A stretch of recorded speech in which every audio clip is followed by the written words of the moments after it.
Internet গ্রাহক ধরে রাখতে পারছে না, মোবাইল অপারেটররা কাজে আসছে না। লোভনীয় অফার, 10 মাসে গ্রাহক কমেছে 1,26,00,000। উচ্চ সিম করকে দায়ী করছেন সেবাদাতারা। লক্ষ্যমাত্রার চেয়ে 316,51,00,000 টাকা বেশি রাজস্ব আদায় বেনাপোল কাস্টমসের। জবাবদিহি, বাণিজ্যের স্বচ্ছতা ও যোগাযোগ ব্যবস্থার উন্নয়নের ফল বলছেন ব্যবসায়ীরা। তাপমাত্রা বৃদ্ধি, অনিয়মিত বৃষ্টি সহ নানা কারণে কমেছে চা উৎপাদন। ঝুঁকির মুখে শিল্প, লক্ষ্যমাত্রা পূরণ নিয়ে শঙ্কা, দীর্ঘমেয়াদী পরিকল্পনার পরামর্শ। কর্মসংস্থানের স্বপ্ন পূরণে ব্যর্থ জামালপুর অর্থনৈতিক অঞ্চল। 4 বছরে 22 প্রতিষ্ঠানের মধ্যে কারখানা মাত্র একটি। বিনিয়োগকারীদের দ্রুত কাজ শুরুর তাগিদ। এবং দেশে বাড়লেও পর্যাপ্ত উৎপাদনে বিশ্ববাজারে কমছে চালের দাম। সরবরাহ সংকটে ঊর্ধ্বমুখী ভোজ্য তেলের দর। জুনের সর্বোচ্চ দামে মাংস বিক্রির রেকর্ড।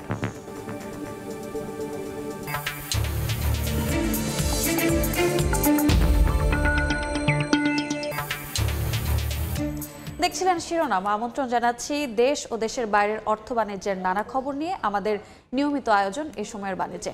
আপনাদের সঙ্গে আছি আমি রোজা চৌধুরী। বাণিজ্য সংবাদের শুরুতেই পবিত্র আশুরার খবর। পবিত্র আশুরা উপলক্ষে রাজধানীতে চলছে তাজিয়া মিছিল। এই মুহূর্তে পুরান ঢাকার চকবাজারে আছেন সহকর্মী তোহা খান তামিম এবং চট্টগ্রামের শোক মিছিলের খবর জানাতে সেখানে আছেন শফিকুল আলম। সরাসরি প্রথমে যাচ্ছি তামিমের কাছে। শোকাবহ তাজিয়া মিছিলের বহর এখন পুরান ঢাকার চকবাজারে যে উর্দু রোড রয়েছে সেই উর্দু রোডে অবস্থান করছে। আমি একটু দেখাতে চাই আমার পেছনে কালো পোশাক এবং নানা ধরনের যে উপকরণ, সেই উপকরণ সম্বলিত মিছিল নিয়ে তারা তাদের যে গন্তব্য সেই গন্তব্যের দিকে এগিয়ে যাচ্ছেন। আমরা লক্ষ্য করছি যে নানা ধরনের উপকরণের সম্বলিত এই তাজিয়া মিছিল। বড় বড় যে নিশানাগুলো দেখা যাচ্ছে সেগুলো নানা ধরনের আরবি হরফের বিভিন্ন বাক্য সম্বলিত, এগুলোকে আলাম বলা হচ্ছে। পাশাপাশি যারা কবর সদৃশ্য যে বিষয়গুলো রয়েছে সেগুলোতে জুলজেনা বলা হচ্ছে। জুলজেনা রয়েছে, ঘোড়া রয়েছে, বিভিন্ন ধরনের যে উপকরণ সেই উপকরণ রয়েছে। সবাই কালো পোশাক পরেছেন, মাথায় বিভিন্ন ধরনের ব্যান্ড দিয়েছেন। একটি কারণ, সেটি হচ্ছে কারবালা প্রান্তরে ফোরাত নদীর তীরে এই যে শোকাবহ যে সবাইকে হত্যা করা হয়েছিল, এজিদ বাহিনী সবাইকে হত্যা করেছিল। ইমাম হোসেন রাদিয়াল্লাহু আনহুর যে বাহিনীকে হত্যা করেছিল এজিদ বাহিনী, এবং সেই শোককে ধারণ করে আজকের যে তাজিয়া মিছিল, সেই তাজিয়া মিছিল তারা পালন করছেন। এখানকার যারা ভক্ত রয়েছেন, যারা অংশগ্রহণকারী রয়েছেন, তারা বলছেন যে কারবালা শুধু শোকাবহ যেই নিদর্শন সেটি কিন্তু নয়, শোকের নিদর্শন নয়, শুধুমাত্র শোকের নিদর্শন নয়। কারবালা আমাদের শিক্ষা দেয় ত্যাগের, কারবালা আমাদের শিক্ষা দেয় অন্যায়ের কাছে মাথা নত না করার। মূলত এই কারবালা কিন্তু ইমাম হোসেন রাদিয়াল্লাহু আনহু তিনি ইসলামের বিজয় এনেছেন। বিশেষ করে তিনি এজিদ বাহিনীর কাছে মাথা নত করেননি, এজিদ বাহিনীর কাছে মাথা নত না করে বীরের মতো তিনি সেখানে শহীদ হয়েছেন। যদিও সেখানে এজিদ বাহিনী তাদেরকে নির্মমভাবে হত্যা করেছে, যে হোসেন রাদিয়াল্লাহু আনহুর যে কাফেলা ছিল সেই কাফেলাকে। সব মিলিয়ে এই যে কারবালা যে শোকাবহ যে কারবালা, সেই শোকাবহ কারবালার শুধুমাত্র শোককে ধারণ করে না, এখানে নানা ধরনের কিন্তু শিক্ষা দেয়। সেই শিক্ষার জন্যই কিন্তু বলা যায় এখানে যারা অংশগ্রহণকারী রয়েছেন তারা অংশ নিয়েছেন। আমরা নানা বয়সী মানুষকে দেখতে পাচ্ছি এখানে অংশ নিয়েছেন, শিশু থেকে বৃদ্ধ সবাই কিন্তু স্বতঃস্ফূর্তভাবে এখানে অংশগ্রহণ করেছেন। এই মুহূর্তে উর্দু রোডে রয়েছে, চলে যাচ্ছে সর্বশেষ যে গন্তব্য ধানমন্ডির দিকে। তো এই ছিল ঢাকার তাজিয়া মিছিলের খবর। এখন আমরা চলে যাবো চট্টগ্রামে, সেখানে আছেন আমাদের সহকর্মী শফিকুল আলম। আজ থেকে 1450 বছর আগে ইরাকের যে কারবালা প্রান্তে, ফোরাত নদীর প্রান্তে যে মর্মান্তিক, যে নৃশংস এবং বিষাদময় যে ঘটনা ঘটে গেছে, সেই ঘটনার স্মরণে কিন্তু বাংলাদেশের বিভিন্ন জায়গায় কিন্তু তাজিয়া মিছিল, মার্চিয়া মিছিল বের করা হচ্ছে। তারই অংশ হিসাবে এখন চট্টগ্রামে যে সদরঘাট রয়েছে, সেই সদরঘাট থেকে কিন্তু কিছুক্ষণ পরে কিন্তু মার্চিয়া মিছিল বের করা হবে। এটা বলা হয় ইমামবাড়ি। ইমামবাড়িতে এখন এই যেই যে ঘটনার স্মরণে কিন্তু বক্তব্য রাখছেন এবং সেখানে যে মর্মান্তিক ঘটনা ঘটেছে, যে নৃশংস ঘটনা ঘটেছে, যে বিষাদময় ঘটনা ঘটেছে, সেই বিষাদময় ঘটনা বর্ণনার মাধ্যমে কিন্তু তুলে ধরছেন। এখানে কিছুক্ষণ পরে এখান থেকে মার্চিয়া মিছিল বের করা হবে শতঘাটে। এখান থেকে আপনাকে জানিয়ে রাখি যে ইমাম হযরত মুহাম্মদ সাল্লাল্লাহু আলাইহি ওয়াসাল্লামের দৌহিত্র ইমাম হুসাইন রাদিয়াল্লাহু তাআলা আনহু যে তার পরিবারদেরকে নৃশংসভাবে, যে নির্মমভাবে ফোরাত নদীতে অবরুদ্ধ করে রেখে তাদেরকে যে হত্যা করা হয়েছে, এজিদ বাহিনী 30,000 সৈন্যবাহিনী প্রায় 75 জনকে যেভাবে রেখেছে, সেই বিষয়টা এখানে তুলে ধরা হচ্ছে। এই মুহূর্তে কিন্তু এই শেখের বয়ান রাখছেন সেই ঘটনার, সেই মর্মান্তিক নৃশংস ঘটনার, এবং পরবর্তী তারা এখান থেকে একটি মেসেজ দিচ্ছেন, এখানে কোনো শিয়া বা সুন্নি নাই, সবাই মুসলমান, এবং এই মুসলিম সবাইকে ঐক্যবদ্ধ হয়ে বিশ্ব জনমত গঠন করার কথা বলা হচ্ছে। তো সবকিছু মিলিয়ে যেটি বলা হচ্ছে, কিছুক্ষণ পরে এখান থেকে একটি মার্চিয়া মিছিল বের করা হবে এবং বিকেলে কিন্তু আরেকটি তাজিয়া মিছিল বের করা হবে কুলসি থেকে। তো এই ছিল আমার কাছে সর্বশেষ তথ্য। তাজিয়া মিছিলের খবর জানতে সরাসরি যুক্ত ছিলাম চট্টগ্রামে এবং তার আগে যুক্ত ছিলাম ঢাকার চকবাজারে। ফিরে যাচ্ছি বাণিজ্যের খবরে। নানা মাধ্যমে লোভনীয় অফারের প্রচারণা চালিয়েও ইন্টারনেট গ্রাহক ধরে রাখতে পারছে না মোবাইল অপারেটররা। বিটিআরসির তথ্য বলছে, গেল জুন থেকে চলতি বছরের এপ্রিল পর্যন্ত মোবাইল ইন্টারনেট গ্রাহক কমেছে 1,26 লাখ, যার ধাক্কায় কমেছে অপারেটরদের আয়ও। নেতিবাচক প্রবৃদ্ধির জন্য উচ্চ সিম কর এবং মূল্যস্ফীতিকে দায়ী করছেন সেবাদাতারা। যদিও একই সময়ে ব্রডব্যান্ড গ্রাহক বেড়েছে প্রায় 8 লাখ। শুভ খানের রিপোর্ট। 1 মাস মেয়াদে 100 জিবি ডাটা নিয়ে সাজানো হয়েছে সুপার ইন্টারনেট প্যাক। নেটের 1 নম্বর অফারে 988 টাকায় মিলছে 3 মাস মেয়াদি ডাটা। এত সব অফারের প্রচারণা চালিয়েও গ্রাহক টানতে পারছে না মোবাইল অপারেটররা। বিটিআরসির তথ্য বলছে, 2024 সালের জুনে দেশে মোবাইল ইন্টারনেট গ্রাহক ছিল 12,91 লাখ। সবশেষ এপ্রিল পর্যন্ত যা নেমে এসেছে 11,65 লাখে, অর্থাৎ গ্রাহক কমেছে 1,26 লাখ। আগে যেরকম ভাবে ইন্টারনেট কিনে স্বাচ্ছন্দ্য বোধ করতাম, এখন সেরকম পাচ্ছি না। মান্থলি ইউজ করতাম 10 জিবি 15 জিবি কিনতাম, এখন কেনাই হয় না, মানে 2-1 জিবি। বাসা ওয়াইফাই আছে আর ডাটা কমে কিনা হয়, বাইরে গেলে অল্প কিনা হয় আর কি। গ্রাহক হারানোর প্রভাব পড়েছে অপারেটরদের আয়ে। চলতি বছরের প্রথম 3 মাসে 3,835 কোটি টাকা আয় করেছে গ্রামীণফোন, যা গত বছরের একই সময়ের তুলনায় 2.5% কম। এই সময়ে রবির আয় কমেছে ভয়েসে 0.7% এবং ডাটায় 11.4%। তবে এ বিষয়ে কোনো তথ্য দেয়নি বাংলালিংক। আমরা যে ভর্তুকিটা আগে দিতাম, আমরা সেই ভর্তুকি আমরা এখন দিতে পারছি না সিম ট্যাক্স বেড়ে যাওয়ার কারণে। সিম ট্যাক্স বা এই জাতীয় ইম্প্যাক্ট, যে নেগেটিভ ব্যারিয়ারগুলো আছে, সেটাকে যদি আরেকটু পজিটিভলি দেখা যায়, definitely that will also be helping the situation. Mobile অপারেটররা ধাক্কা খেলেও ব্রডব্যান্ড ইন্টারনেট গ্রাহক বেড়েছে প্রায় 8 লাখ। ব্রডব্যান্ড ব্যবহার করছেন 1,43 লাখ গ্রাহক। টেলিকম অপারেটরদের কোয়ালিটি অফ সার্ভিস দিন দিন কিন্তু অনেকটা দেখবেন যে বিভিন্ন কনজেশন হচ্ছে কিংবা কোয়ালিটি অফ সার্ভিসটা ইনশিওর হচ্ছে না, সেই জন্য সবাই আবার ফিক্সড ব্রডব্যান্ডের দিকে ফিরে আসছে। বর্তমানে মোবাইল ও ব্রডব্যান্ড মিলে দেশে ইন্টারনেট ব্যবহার করছেন 13 কোটির বেশি গ্রাহক। শুভ খান, সময় সংবাদ, ঢাকা। দর্শক, আমরা প্রতিবেদনটি দেখলাম। অপারেটররা মোবাইল ইন্টারনেট গ্রাহক কেন ধরে রাখতে পারছেন না তা নিয়ে আলোচনার জন্য আমাদের সঙ্গে স্টুডিওতে আছেন রবির chief operator and regulatory officer Shahed Alam. জনাব শাহেদ আলম, আপনাকে স্বাগত। ধন্যবাদ আমাকে আমন্ত্রণ জানানোর জন্য। অর্থনীতিতে আমরা একটা গতি লক্ষ্য করছি, কিন্তু আপনাদের গ্রাহক সেবায় এর কোনো প্রতিফলন দেখতে পাচ্ছি না। এর মূল কারণ আসলে কি?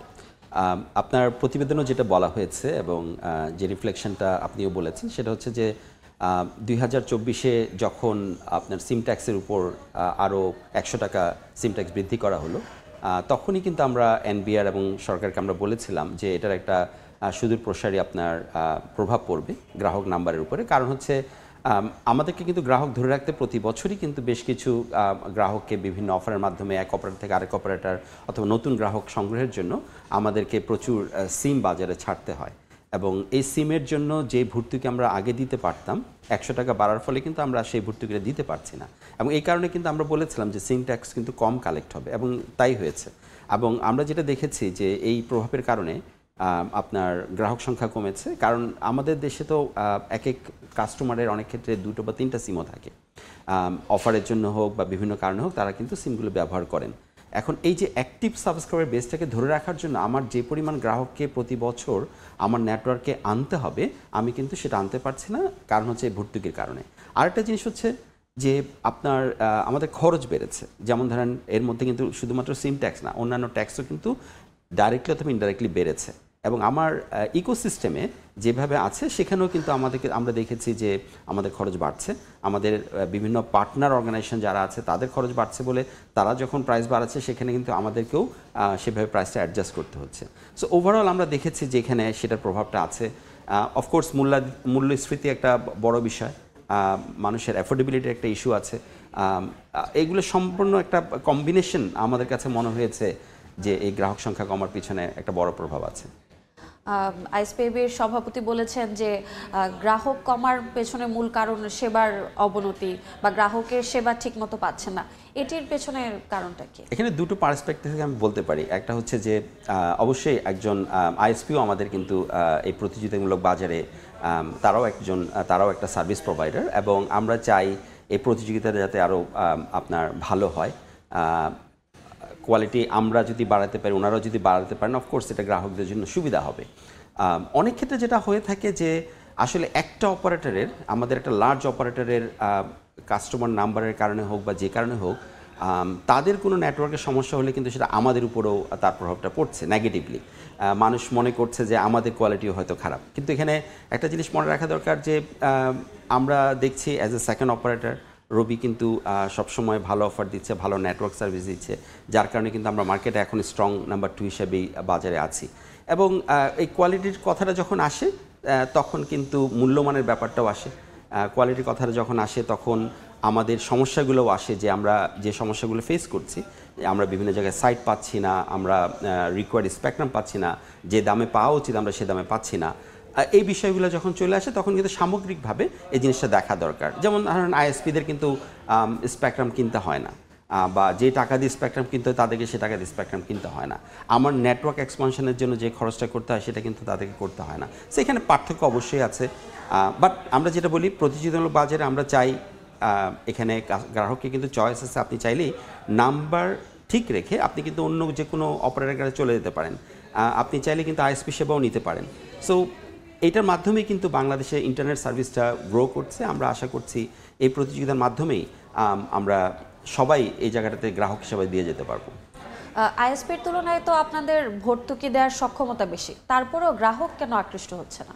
আইএসপির খরচ এবং আমাদের যে খরচের এটা একটা বড় তারতম্য আছে। আমি যেটা বলেছি যে স্পেকট্রাম খরচ বলেন, আমাদের যে ট্যাক্সেশন বলেন, এখানে একটা বড় ধরনের গ্রাহক পর্যায়ে হয়তো ওনারাও 39% দিচ্ছে, আমরাও 39% নিচ্ছি কাস্টমারের কাছ থেকে, কিন্তু এর বাইরেও কিন্তু আমাদেরকে অনেক বেশি আমাদের খরচ, যার কারণে এটার প্রভাবটা অবশ্যই মূল্যমানের উপর পড়ে।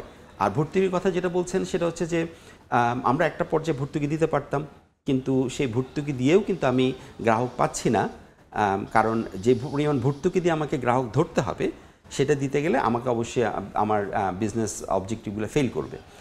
এটার কারণেই মূলত দেখা যাচ্ছে যে আমাদেরকে ভর্তুকি কমাতে হচ্ছে বাড়ানোর বদলে। বিশ্লেষকরা বলছেন যে মোবাইল সেবার ক্ষেত্রে কোনো নতুনত্ব নেই, যার কারণে দিন দিন আসলে আগ্রহ কমে যাচ্ছে। এক্ষেত্রে সমাধানের পথ কি হতে পারে? এখানের মধ্যে একটা বড় ইস্যুটা হচ্ছে যে আমরা যেটা দেখেছি যে নতুনত্ব আনতে গেলে আপনাকে এখানে আমরা তো ধরেন কানেক্টিভিটিটা দিচ্ছি, এটার বাইরে কিন্তু একটা বড় ধরনের ইকোসিস্টেম আছে, যেমন ধরেন কন্টেন্টের ব্যাপার আছে। আমরা কিন্তু ফেসবুক, ইউটিউব, টিকটক এই ধরনের অ্যাপসগুলোর বাইরে কিন্তু আমরা যেতে পারছি না। সো এটার একটা অন্যতম কারণ হচ্ছে আমাদের যে হ্যান্ডসেট ডিভাইসগুলো আছে, মোবাইল ডিভাইসগুলো আছে, আমরা দেখেছি একটা পর্যায়ে পর্যন্ত বাংলাদেশে হ্যান্ডসেট পেনিট্রেশনটা হয়েছে। এখন 56% পর্যন্ত আছে যেখানে কাস্টমার কাছে 4G হ্যান্ডসেট আছে, কিন্তু এর উপরে কিন্তু গত 3-4 বছরে আমরা দেখছি না, এটা এই 56%-এর মধ্যে ঘুরপাক খাচ্ছে। এটার কারণে যেটা হচ্ছে জনাব শাহেদ আলম, আপনার কাছে আরো প্রশ্ন আছে, আমি একটু যাচ্ছি। হযরত শাহজালাল আন্তর্জাতিক বিমানবন্দরের রফতানি কার্গো ভিলেজ পরিদর্শন শেষে কথা বলছেন স্বরাষ্ট্র উপদেষ্টা জাহাঙ্গীর আলম চৌধুরী, সরাসরি যাচ্ছে সেখানে। নাকি বাংলাদেশে কোনো জঙ্গি খুঁজে পাচ্ছেন না? বাংলাদেশে এদের কোনো সম্পৃক্ততা নাই।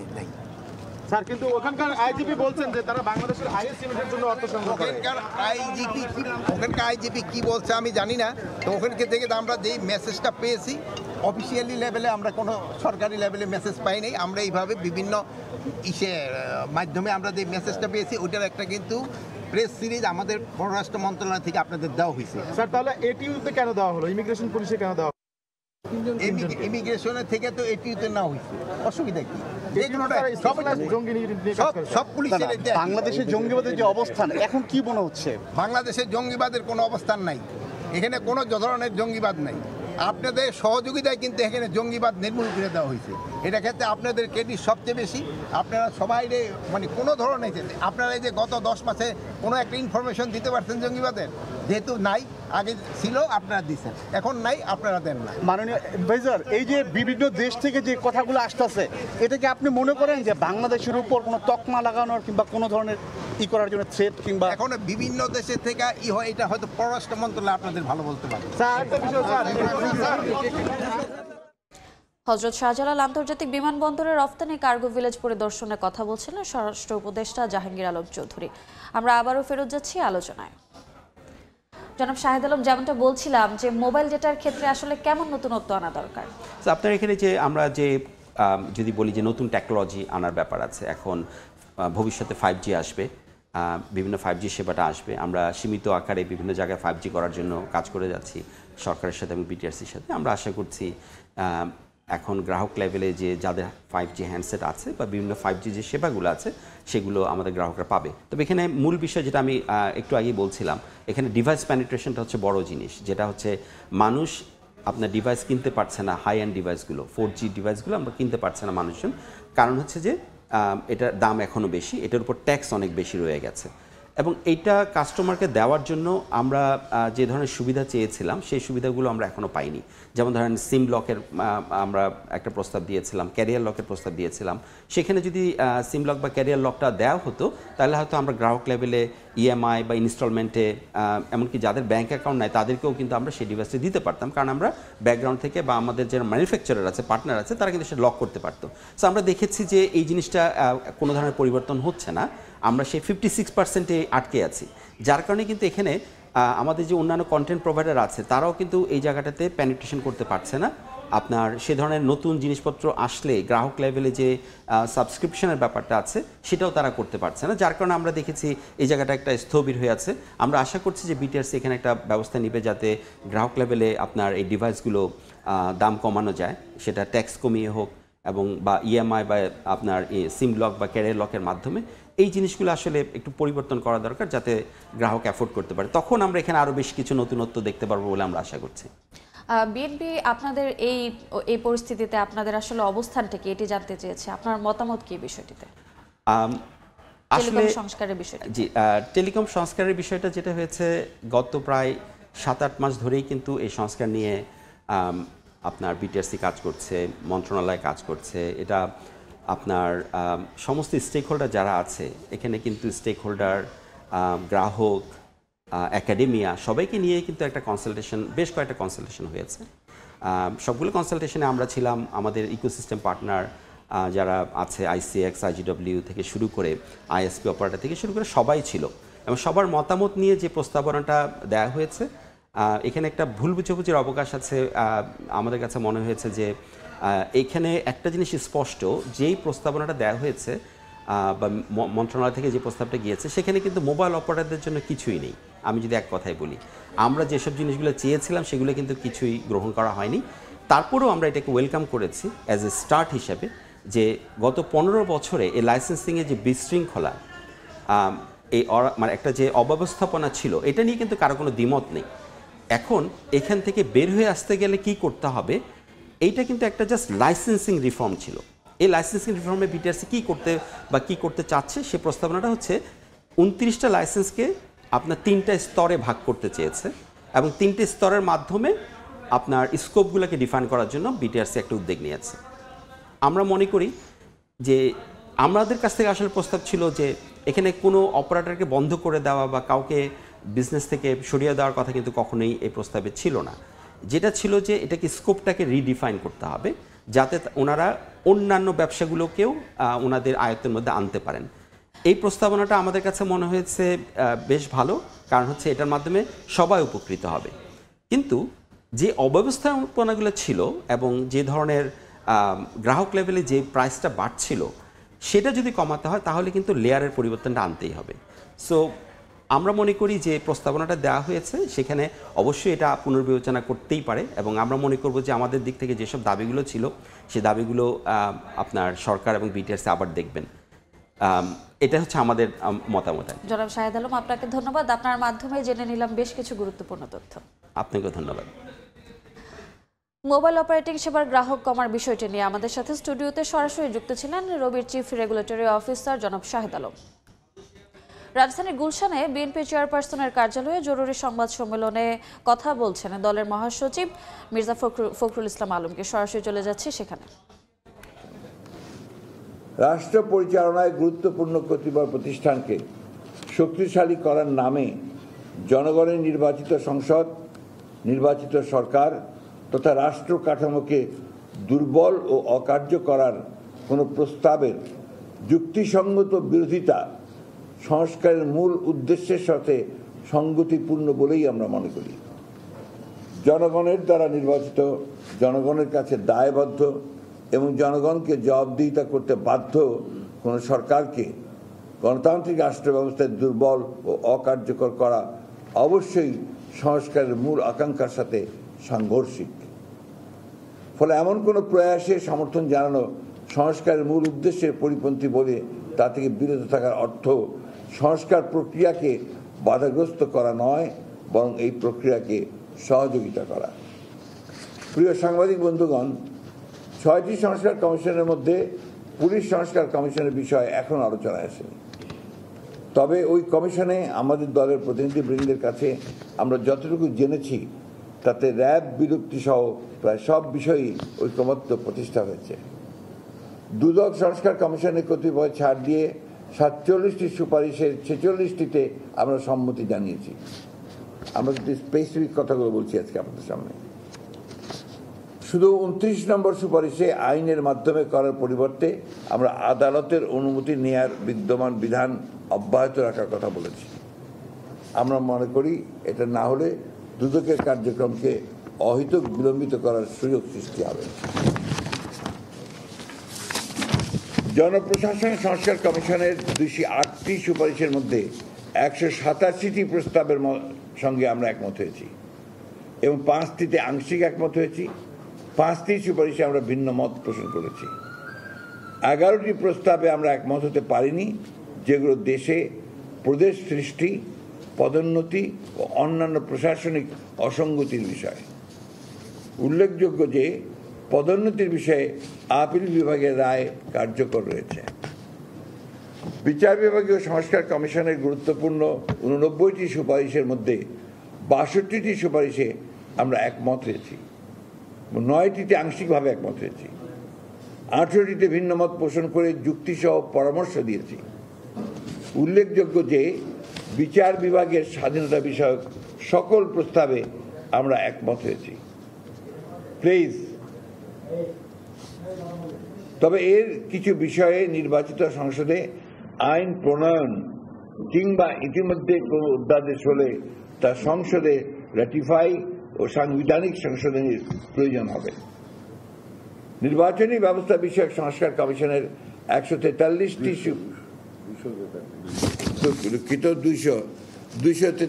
সুপারিশের মধ্যে 141টিতে আমরা একমত হয়েছি এবং 14টিতে আংশিকভাবে একমত হয়েছি।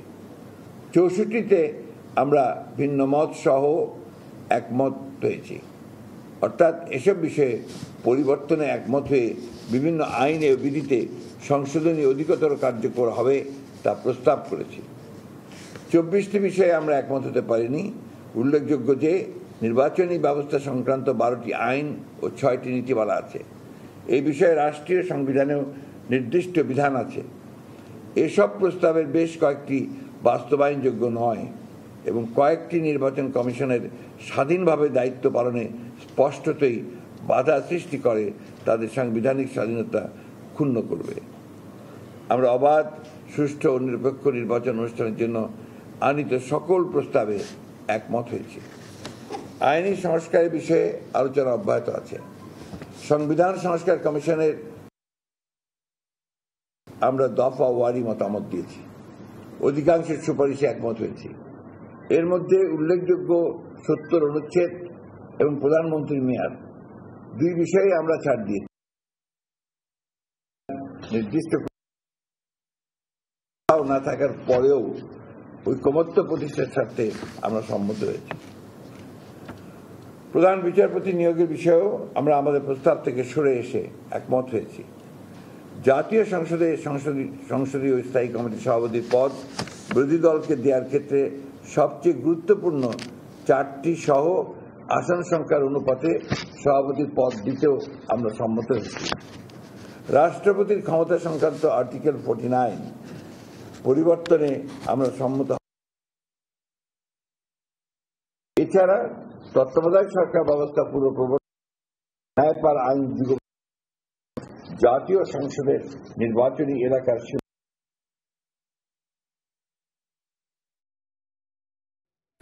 রাজধানীর গুলশানে বিএনপি চেয়ারপারসনের কার্যালয়ে সংবাদ সম্মেলনে কথা বলছিলেন মহাসচিব মির্জা ফখরুল ইসলাম আলমগীর। দেখছেন এই সময়ের বাণিজ্য, সঙ্গে থাকুন। বাণিজ্য অ্যাক্টিভেটেড কার্বন ডিওডোরাইজার যুক্ত কঙ্কা ফ্রিজে এক খাবারের গন্ধ অন্য খাবারে যেতে পারে না। এবারে বন্দর বাণিজ্যের খবর।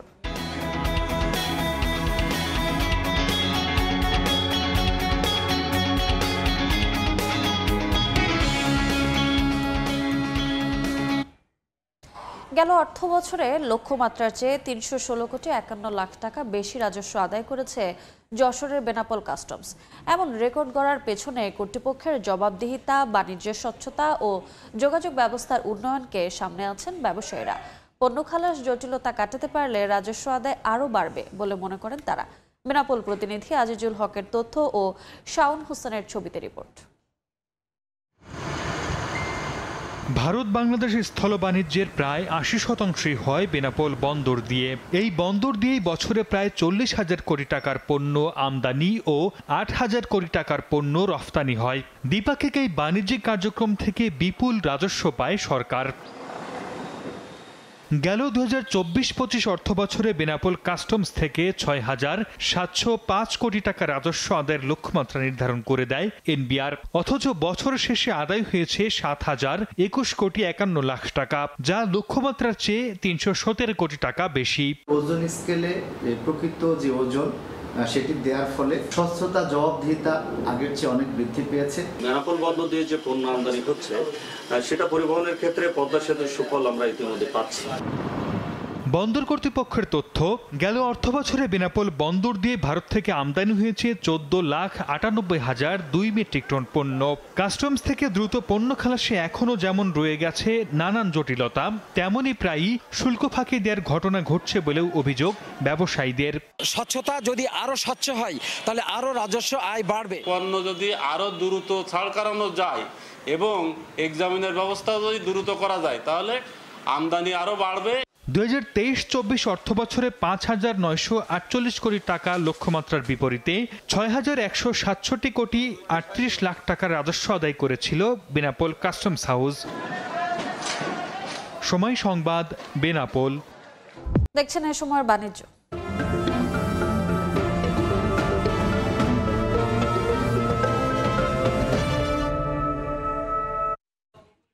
বৈশ্বিক জলবায়ু পরিবর্তন চা শিল্পের জন্য একটি বড় চ্যালেঞ্জ হয়ে দাঁড়িয়েছে। উষ্ণতা বৃদ্ধি, অনিয়মিত বৃষ্টিপাত, খরা, রোগবালাইয়ের কারণে ক্রমেই ঝুঁকির মুখে পড়ছে চা শিল্প। গেল মৌসুমে দেশে চায়ের লক্ষ্যমাত্রার চেয়ে 1.5 কোটি কেজি কম উৎপাদন হয়েছে। সংকট উত্তরণে অভিযোজনমূলক কৌশল গ্রহণের তাগিদ সংশ্লিষ্টদের। দিগেন সিংহের ছবিতে ইকরামুল কবিরের রিপোর্ট। খরায় পড়ছে চা বাগান, অনাবৃষ্টিতে চা বাগানের গাঢ় সবুজের গালিচা ধূসর বর্ণ ধারণ করেছে। পাতায় পাতায় দেখা দিয়েছে বিভিন্ন রোগ। ভরা বর্ষায় দেখা নেই বৃষ্টির। জুন মাসে আমাদের স্বাভাবিক বৃষ্টিপাতের পরিমাণ হতে হবে সিলেট বিভাগের জন্য 619 মিলিমিটার, কিন্তু আমরা রেকর্ড করেছি 316 মিলিমিটার। উষ্ণ ও আর্দ্র পরিবেশ বিভিন্ন ছত্রাকজনিত রোগ এবং পোকামাকড়ের উপযোগী হয়ে উঠছে চা পাতা। চা বোর্ডের তথ্য মতে কিছু এলাকার উৎপাদন 15 থেকে 20% পর্যন্ত কমে গেছে। জলবায়ু পরিবর্তনের সাথে চা বাগানগুলোকে টিকে থাকতে হলে সম্পূর্ণ প্রকৃতির উপর নির্ভরতা কমাতে হবে, এমনটাই বলছেন বিশেষজ্ঞরা। নিজস্ব টেকনোলজি ডেভেলপের মাধ্যমে এই সেচ ব্যবস্থাটাকে বাড়াইতে হবে। এই জন্য টি বোর্ড এবং টি রিসার্চ ইনস্টিটিউট তাদেরকে আগে এগিয়ে আসতে হবে। এমন পরিস্থিতিতে সরকারের সহযোগিতা চেয়েছেন চা বাগানের মালিকেরা। ইরিগেশন সেটার ব্যবস্থা করে দিতে হবে সরকারের তরফ থেকে, যেটা আমাদের আর্থিক অবস্থার কারণে অনেক বাগান কিনতে পারতেছে না। চা বোর্ডের তথ্য মতেই চলতি মৌসুমে উৎপাদনের লক্ষ্যমাত্রা নির্ধারণ করা হয়েছে 10 কোটি 30 লাখ কেজি। এপ্রিল পর্যন্ত চা পাতা উৎপাদন হয়েছে 3 কোটি 95 লাখ কেজি। ইকরামুল কবির, সময় সংবাদ, সিলেট। 4 বছর ধরে নির্মাণ করা হচ্ছে জামালপুর অর্থনৈতিক অঞ্চল। এ সময় 22টির মধ্যে কারখানা নির্মাণ করেছে মাত্র একটি প্রতিষ্ঠান। স্থানীয়রা বলছেন, শিল্পাঞ্চল ঘিরে কর্মসংস্থান বাড়ার যে স্বপ্ন তারা দেখছিলেন তা পূরণ হচ্ছে না। এ অবস্থায় বিনিয়োগকারীদের দ্রুত কাজ শুরুর তাগিদ দিচ্ছে কর্তৃপক্ষ। জাহাঙ্গীর আলমের পাঠানো তথ্য ও আবুল কালাম আজাদের ছবি নিয়ে রিপোর্ট।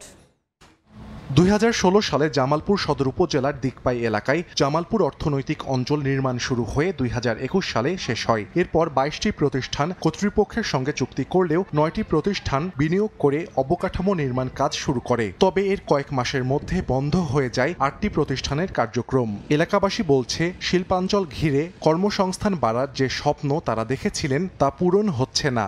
8-9 বছর হয়ে গেল, এখন পর্যন্ত জমির যে কোনো অগ্রগতি, কোনো শিল্প কারখানা হচ্ছে না। দ্রুত কাজ করতো, তাহলে আমরা চাকরি বাকরির উন্নয়নমূলক কাজে ধারাবাহিকতা করতে পারতাম। এদিকে বিদ্যুৎ, পানি ও গ্যাস সরবরাহ সহ শিল্পাঞ্চলের সার্বিক পরিবেশ দেখে সন্তুষ্ট বিনিয়োগকারীরা। অ্যাক্সেস রুট থেকে শুরু করে ল্যান্ড ডেভেলপমেন্ট বলেন, ইলেকট্রিসিটি, গ্যাস, পানি, এভরিথিং মোটামুটি ডান। সুতরাং আমরা খুবই স্যাটিসফাইড। এ বিষয়ে ক্যামেরার সামনে কথা বলতে রাজি হননি শিল্পাঞ্চল কর্তৃপক্ষ। মুঠোফোনে সংশ্লিষ্ট কর্মকর্তা জানান, কারখানা নির্মাণের জন্য সম্পূর্ণ প্রস্তুত আছে প্লটগুলো। অনেকেই ইন্ডাস্ট্রি করতেছে, কেউ কেউ একেবারে ফাইনাল স্টেজে আছে, অনেকেই আছে যারা স্টার্টই করে। তাদেরকে আমরা টাকাটা দিচ্ছি, আপনার তাড়াতাড়ি করেন। জামালপুর অর্থনৈতিক অঞ্চলের আয়তন 436 একর। পুরো অঞ্চলে কারখানা চালু হলে প্রত্যক্ষভাবে কর্মসংস্থান হবে 20,000 মানুষের।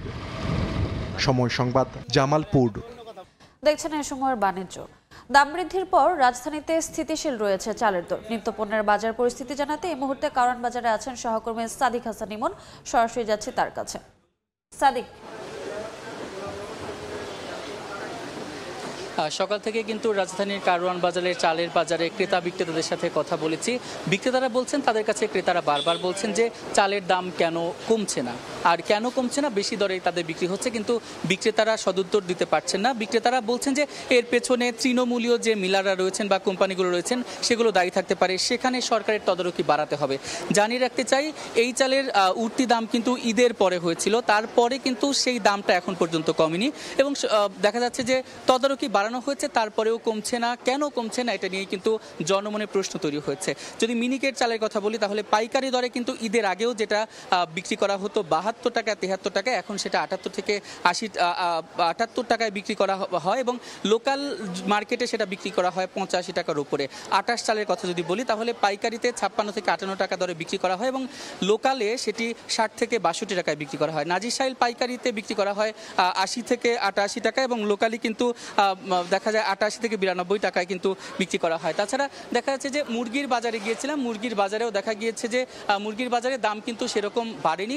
ব্রয়লার মুরগি 150 থেকে 60 টাকায় বিক্রি করা হচ্ছে এবং দেখা যায় কাঁচা বাজারে যদি বলি, কাঁচা বাজারেও কিন্তু দেখা যায় যে কাঁচা মরিচ, গাজর এগুলোর ব্যতীত কোনো সবজির দাম কিন্তু সেরকম বাড়েনি। তো কারওয়ান বাজার থেকে বাজার পরিস্থিতির এই ছিল আমার কাছে সর্বশেষ। সরাসরি যুক্ত ছিলাম রাজধানীর কারওয়ান বাজারে।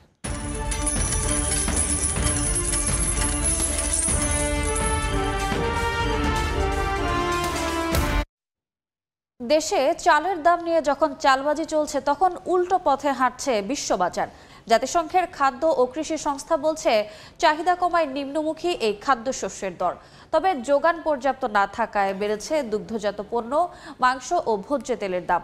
এর মধ্যে রেকর্ড সর্বোচ্চ দামে বিক্রি হচ্ছে মাংস ও মাখন। ইসিবির হিসেবে গেল জুন মাসে দেশের বাজারে কেজিতে 7 থেকে 8 টাকা পর্যন্ত বেড়েছে চালের দাম। মিনিকেট বিক্রি হচ্ছে 82 থেকে 85 টাকায়, 56 থেকে 60 টাকায় বিক্রি হচ্ছে প্রতি কেজি মোটা চাল। তবে দেশের বাজারের বিপরীত চিত্র বিশ্ববাজারে। জাতিসংঘের খাদ্য ও কৃষি সংস্থা বলছে, জুনে আন্তর্জাতিক বাজারে বাসমতি সহ বিভিন্ন জাতের চালের চাহিদা কমেছে। এতে দানাদারি খাদ্যশস্যের দাম কমেছে 0.8%। পর্যাপ্ত সরবরাহ থাকায় নিম্নমুখী ভুট্টা, জোয়ার ও বার্লির বাজার মে মাসের তুলনায় জুনে দাম কমেছে 1.5%। তবে কিছুটা বেড়েছে গমের দর। এদিকে আবহাওয়া অনুকূলে থাকায় বাড়তে পারে চিনির উৎপাদন। এতেই টানা 4 মাসের ধারাবাহিকতায় জুনেও চিনির দাম কমেছে 5.2%। 2021 সালের এপ্রিলের পর আন্তর্জাতিক বাজারে চিনির দাম সর্বনিম্ন পর্যায়ে রয়েছে। তবে এফএও জানায়, দুগ্ধজাত পণ্য, মাংস ও ভোজ্য তেলের বাড়তি দরের প্রভাবে মে মাসের তুলনায় জুনে বিশ্ববাজারে সার্বিকভাবে খাদ্যের দাম বেড়েছে 0.5%। বছর ব্যবধানে যা 5.8% বেশি। বিশ্বব্যাপী সয়া, রেপসিড ও পাম তেলের ঊর্ধ্বমুখী চাহিদায় ভোজ্য তেলের দাম বেড়েছে 2.3%। এর মধ্যে পাম তেলের দামই বেড়েছে প্রায় 5%। তবে ভালো ফলনের পূর্বাভাসে কমেছে সূর্যমুখী তেলের দর। এদিকে চাহিদার তুলনায় অপর্যাপ্ত সরবরাহের কারণে সব ধরনের মাংসের দাম 2.1% বেড়েছে। বর্তমানে তা সর্বকালের সর্বোচ্চ স্তরে রয়েছে বলে জানিয়েছে এফএও। চাহিদার বিপরীতে যোগান কম থাকায় জুনে দুগ্ধজাত পণ্যের দাম 0.5% বেড়েছে। এর মধ্যে মাখনের দাম 2.8% বেড়ে রেকর্ড উচ্চতায় উঠেছে। 3 মাস ধরে বাড়ছে পনিরের দামও। তবে চাহিদা কমে যাওয়ায় গুঁড়া দুধের দাম পড়েছে 2.3%। ইয়ানুর শিফাত, সময় সংবাদ। দেখছেন এই সময়ের বাণিজ্য। প্রেসিডেন্ট ডোনাল্ড ট্রাম্পের শুল্ক নীতির কারণে বিপাকে পড়েছে খোদ মার্কিন অর্থনীতি। বর্তমান শুল্ক হার বহাল থাকলে দেশটির বিভিন্ন বেসরকারি প্রতিষ্ঠান $8,230 কোটি ক্ষতির মুখে পড়বে বলে পূর্বাভাস দিয়েছে জেপি মর্গান চেজ ইনস্টিটিউট। রয়েছে বিনিয়োগ কমার শঙ্কাও। মার্কিন প্রেসিডেন্ট ডোনাল্ড ট্রাম্প দ্বিতীয় দফায় হোয়াইট হাউসে মসনদে বসার পর থেকে নির্বাচনী প্রতিশ্রুতি অনুযায়ী একের পর এক দেশের ওপর করছেন শুল্কারোপ। এতে বিপাকে পড়েছে বিভিন্ন দেশের বাণিজ্য। মার্কিন অর্থনীতি চাঙ্গা করার জন্য শুল্কারোপ করা হলেও পরিস্থিতি ঠিক তার উল্টো। বিবিসির তথ্য বলছে, শুধুমাত্র এপ্রিল থেকে মে মাসে খুচরা বিক্রির হার কমেছে প্রায় 0.9%। সাম্প্রতিক সময়ে দেশটিতে বেড়েছে বেকারত্বের হার। বেশ কয়েকটি প্রতিষ্ঠানে বিপুল সংখ্যক কর্মী ছাঁটাইয়ের কারণে এই হার ঠেকেছে 4.2%। এদিকে 1 থেকে 100 কোটি ডলারের বার্ষিক আয় রয়েছে এমন প্রতিষ্ঠানের তথ্য বিশ্লেষণ করে জেপি মর্গান চেজ ইনস্টিটিউট পূর্বাভাস দিয়েছে, ট্রাম্পের শুল্ক নীতির কারণে মাঝারি আকারের মার্কিন কোম্পানিগুলো $8,230 কোটি ক্ষতির সম্মুখীন হতে পারে। ট্রাম্পের শুল্ক নীতি পরিকল্পনায় খুচরা ও পাইকারি খাত সবচেয়ে বেশি ক্ষতির মুখে পড়বে বলে আশঙ্কা জেপি মর্গানের। অন্তরা সেন, সময় সংবাদ। এ পর্যায়ে শীর্ষ সংবাদগুলো জানিয়ে দিচ্ছি আরেকবার। ইন্টারনেট গ্রাহক ধরে রাখতে পারছে না মোবাইল অপারেটররা, কাজে আসছে না লোভনীয় অফার। 10 মাসে গ্রাহক কমেছে 1,26,00,000। উচ্চ সিম করকে দায়ী করছেন সেবাদাতারা। লক্ষ্যমাত্রার চেয়ে 316,51,00,000 টাকা বেশি রাজস্ব আদায় বেনাপোল কাস্টমসের। জবাবদিহি, বাণিজ্যের স্বচ্ছতা ও যোগাযোগ ব্যবস্থার উন্নয়নের ফল বলছেন ব্যবসায়ীরা। এবং তাপমাত্রা বৃদ্ধি, অনিয়মিত বৃষ্টি সহ নানা কারণে কমেছে চা উৎপাদন। ঝুঁকির মুখে শিল্প, লক্ষ্যমাত্রা পূরণের শঙ্কা, দীর্ঘমেয়াদী পরিকল্পনার পরামর্শ।